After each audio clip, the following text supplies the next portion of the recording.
নমস্কার। তো আজকে গপ্পসপ্পর তরফ থেকে আবার একটি প্রতিবেদন নিয়ে আসলাম। আ যেটা আবার ডেল কার্নেগি বই থেকে একটি পংক্তি আমি তুলে ধরবো। সেটা হচ্ছে আশ্চর্যজনক কয়েকটি সূত্রের সাহায্যে দুশ্চিন্তা থেকে কিভাবে মুক্তি পাবেন। তো এয়ার কন্ডিশন শিল্পের কর্ণধার উইলস এইচ ক্যারিয়ার নামে একজন প্রতিভাবান বিজ্ঞানীর নিউ ইয়র্কের শহরে পৃথিবী বিখ্যাত ক্যারিয়ার কর্পোরেশনের প্রতিষ্ঠাতা করেন। নিউ ইয়র্কের ইঞ্জিনিয়ার্স ক্লাবে লেখক যখন তার সঙ্গে লাঞ্চ করছিলেন, তখন মিস্টার কেরিয়ার তার কাছে ব্যক্তিগতভাবে উদ্বেগ ও দুশ্চিন্তার হাত থেকে পরিত্রাণ পাওয়ার উপায় সম্বন্ধে আলোচনা করছিলেন। এখানে তার বক্তব্য লিপিবদ্ধ করা হলো। আমার যুবক বয়সে নিউ ইয়র্কের বাফেলো শহরে বাফেলো ফর্জ কোম্পানিতে কাজ করতাম। মিসৌরির ক্রিস্টাল শহরে পিটসবার্গ প্লেট গ্লাস কোম্পানির একটা প্ল্যান্টে গ্যাস পরিষ্কার করার যন্ত্রপাতি বসানোর সম্পূর্ণ দায়িত্ব আমার ওপর ছিল। ইঞ্জিনের কোনো ক্ষতি না করে যাতে গ্যাস ঠিকমতো জ্বলতে পারে, সেই জন্য গ্যাস থেকে সমস্ত নোংরা ময়লা বের করে দেওয়াই ছিল আমাদের মুখ্য উদ্দেশ্য।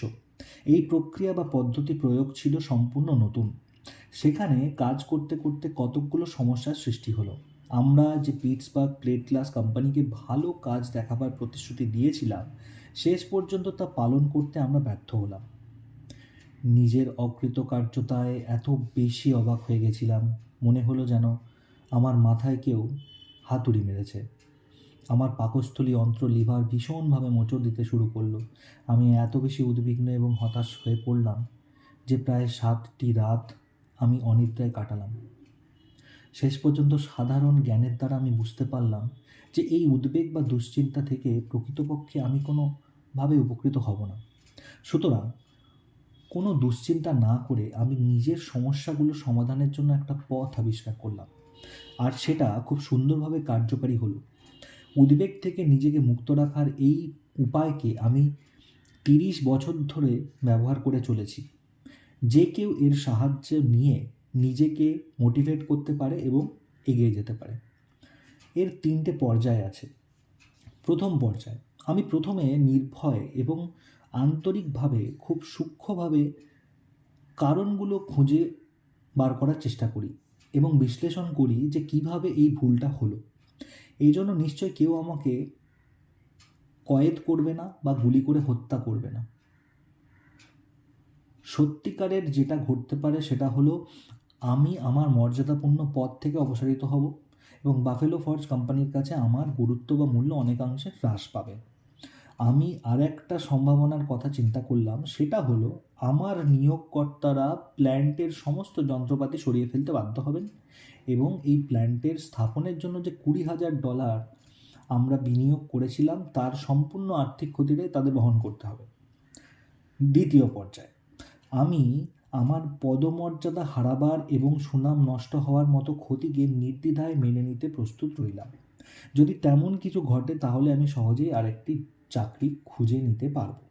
এটাও হতে পারে যে আমার নিয়োগকর্তারা দাহ্য গ্যাস থেকে ময়লা মুক্ত করার নতুন এই পরীক্ষামূলক প্রক্রিয়াটিকে কাজে রূপ দিতে গিয়ে যে $20,000 ক্ষতি হয়ে গেল সেটাকে গবেষণার খাতে ব্যয় বলে ধরে নিতে পারেন।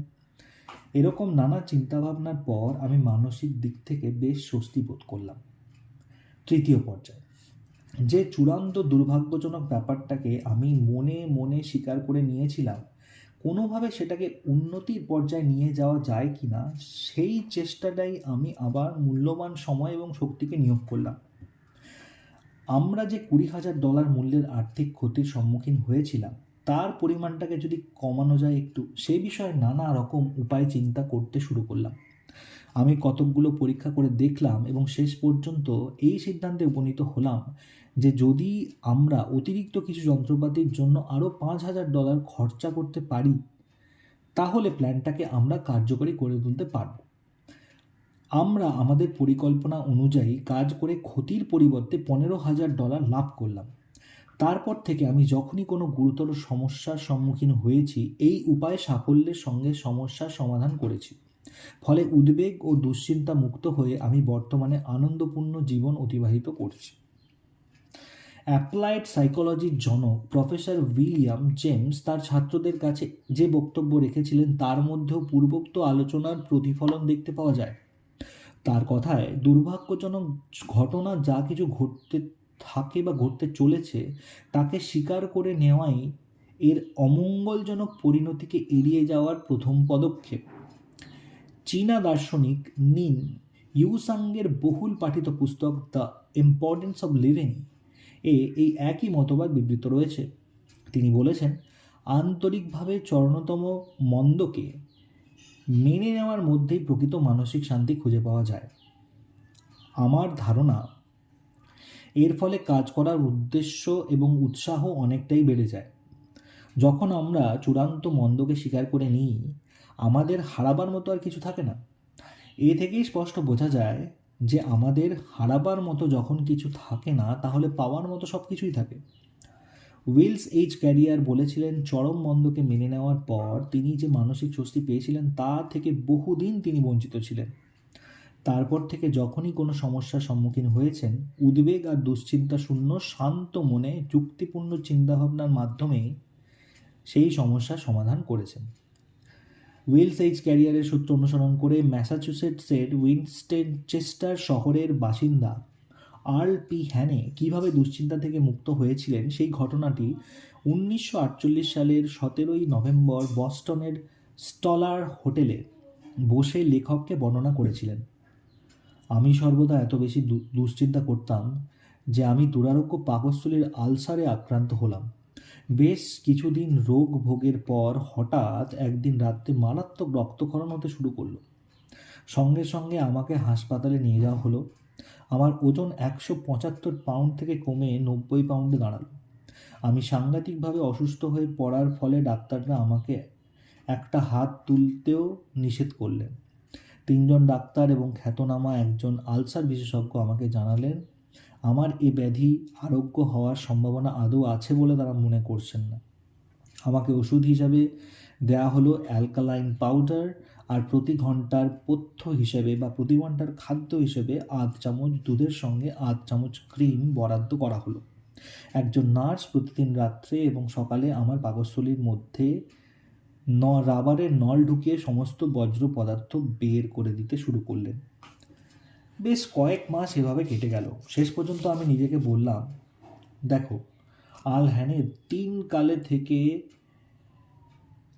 তিল তিল করে মৃত্যুর কবলে যাওয়ার থেকে একেবারে মৃত্যুটাকে বরণ করে নেওয়া ভালো। যেটুকু সময় পড়ে আছে তুমি তার সম্পূর্ণ সদ্ব্যবহার করতে পারো। সুতরাং মৃত্যুর আগে পৃথিবী ভ্রমণের আকাঙ্ক্ষাকে বাস্তবে রূপায়িত করো, আর তা যদি তুমি করতে চাও এখনই তোমাকে তা করতে হবে। আমি ডাক্তারদের আমার উদ্দেশ্যের কথা জানালাম। এও জানালাম যে সে সময় আমি নিজের পাকস্থলী সকাল বিকেল 2 বার পাম্প করে পরিষ্কার রাখব। সে কথা শুনে ডাক্তাররা হতবাক হয়ে গেলেন। অসম্ভব, এ ধরনের কথা তারা আগে কখনো শোনেননি। তারা আমাকে সাবধান করে দিয়ে বললেন, যদি আমি পৃথিবী সফরে যাত্রা করি তাহলে সমুদ্র গর্ভেই আমার সমাধি হবে। উত্তরে তাদের ধারণাকে মেনে নিতে রাজি হলাম না। বললাম, আমি আত্মীয়দের কথা দিয়েছি আমার মৃত্যুর পর নেব্রাস্কার ব্রোকেন বো শহরের পারিবারিক ভিটেতে যেন আমাকে সমাধিস্থ করা হয়। সুতরাং আমি একটা কফিন সঙ্গে নিয়ে নেব। সেইভাবেই একটা কফিনের ব্যবস্থা করে জাহাজে তুললাম। তারপর জাহাজ কোম্পানির সঙ্গে কথা বলে ব্যবস্থা করলাম আমার মৃত্যু ঘটলে সব দেহ কফিনে রেখে সেটা যেন জাহাজের ঠান্ডা ঘরে সংরক্ষিত করা হয়, যতদিন পর্যন্ত সফর শেষ করে জাহাজটি নিজের দেশের বন্দরে ফিরে না আসে। আমি যে মুহূর্তে লস অ্যাঞ্জেলেস থেকে SS প্রেসিডেন্ট অ্যাডামসে গিয়ে উঠলাম এবং সেটা প্রাচ্য অভিমুখে যাত্রা শুরু করলো, আমি বেশ সুস্থ বোধ করলাম। ক্রমশ আমি অ্যালকালিন পাউডার এবং পাকস্থলী পাম্প করা ছেড়েই দিলাম। যে সমস্ত খাদ্য খেলে আমার মৃত্যু অবধারিত ছিল, অন্যান্য সব রকমের খাদ্য ছাড়া সে সমস্ত খাদ্য আমি নিশ্চিন্তে এবং নির্বিচারে খেতে শুরু করলাম। কয়েক সপ্তাহ পর থেকে কালো রঙের লম্বা চুরুট টানতে এবং হাইবল নামের মদ্য পান করতেও শুরু করলাম। বহু বছরের অনাস্বাদিত আমোদ প্রমোদে গা ভাসিয়ে দিলাম। সমস্ত উদ্বেগ আর দুশ্চিন্তাকে দূরে সরিয়ে রেখে আমি বেশ সুস্থ ও সবল হয়ে উঠলাম। আমি যখন আমেরিকায় পৌঁছলাম দেখলাম আমার 90 পাউন্ড ওজন বেড়ে গেছে, আর কখনো যে আমার পাকস্থলীর আলসার ছিল সে কথা প্রায় ভুলেই গেলাম। আমি কর্মক্ষেত্রে ফিরে গেলাম আর তারপর থেকে একদিনের জন্য অসুস্থ হইনি। আল পি হ্যানে আমাকে বলেছিলেন তিনি এখন বুঝতে পারছেন যে ক্যারিয়ারের আবিষ্কৃত উদ্বেগ ও দুশ্চিন্তা জয়ের সূত্রগুলিকে তিনি তার অজান্তেই অনুসরণ করে গেছেন। প্রথমত তিনি নিজেকে প্রশ্ন করেছেন চরম মন্দ তার জীবনে কী ঘটতে পারে, উত্তর এলো মৃত্যু। দ্বিতীয়ত তিনি মৃত্যুকে মেনে নিতে প্রস্তুত রইলেন, আর তাকে তা মেনে নিতেই হতো কারণ ডাক্তাররা তাকে সম্পূর্ণ হতাশ করেছিলেন। তৃতীয়ত যে জীবনে খুব স্বল্প সময় আর অবশিষ্ট আছে তাকে চূড়ান্ত উপভোগের মাধ্যমে অবস্থার উন্নতি ঘটানোর চেষ্টা করেছিলেন। জাহাজে ওঠার পর যদি তিনি উদ্বেগের মধ্যে দিন কাটাতেন তাহলে নিঃসন্দেহে কফিনবন্দি হয়ে শুধু তার মৃতদেহটাই ফিরে আসত।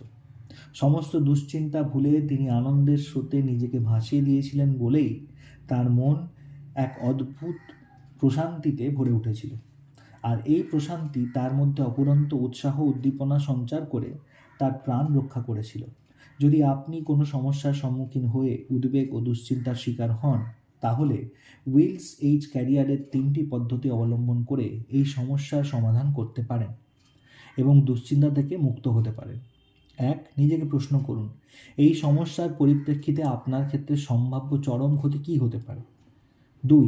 সেটা মেনে নেওয়া যদি অবশ্যম্ভাবী হয় তার জন্য আপনি প্রস্তুত থাকুন এবং দুশ্চিন্তা মুক্ত হন এবং ধৈর্য সহকারে চূড়ান্ত মন্দ পরিণতির গতিরোধ করে তাকে শান্ত চিত্তে উন্নতির পথে কিভাবে নিয়ে যাওয়া যায় তার চেষ্টা করুন। নমস্কার।